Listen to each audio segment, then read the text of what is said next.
আল্লাহ পার করে দেবে, চিন্তার কারণ আছে। রমজান কেমন কাটছে আপনার? আজ তো আরম্ভ হলো, দেখা যাক চলছে তো। অনেক দাম বেশি ভাই, এত দ্রব্যমূল্য হলে চলা মুশকিল আছে।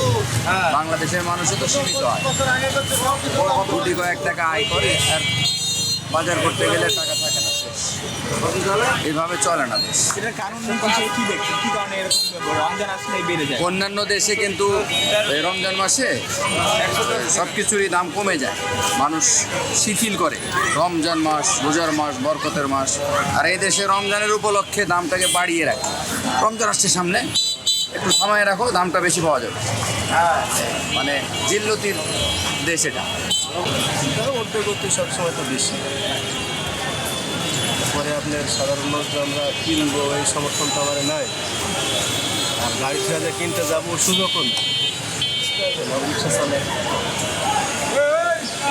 রমজান কেমন বিশেষ করে আমরা যে খেজুরটা কিনবো, খেজুরটাই আমার কিনা করতে, তারপরে ইফতারের মেন জিনিস হচ্ছে খেজুর। আর কোটগুলো আমরা একটু মানে বিরিয়ানি করি, ইফতারের পরে খাইলে ভালো লাগে শরীরে। এমনি রমজান মাস আমার জন্য ভালো, যারা এক কথায় নামাজি মানুষ সেদের জন্য খুবই সুবিধা। রমজান আসে অন্যান্য মাসের তৃপ্তি পায়, অন্যান্য মাসের মানুষ যেরকম বেড়া হ্যাঁ চলে, রমজান মাসে অত বেড়া হয় না, এই জন্য আমার জন্য খুবই ভালো। এই জিনিসপাতির দামগুলো যে আর রমজান চলে গেলে অনেক কষ্ট লাগে এক কথায় আমার জন্য। এখন আর মানুষের কেমন লাগে?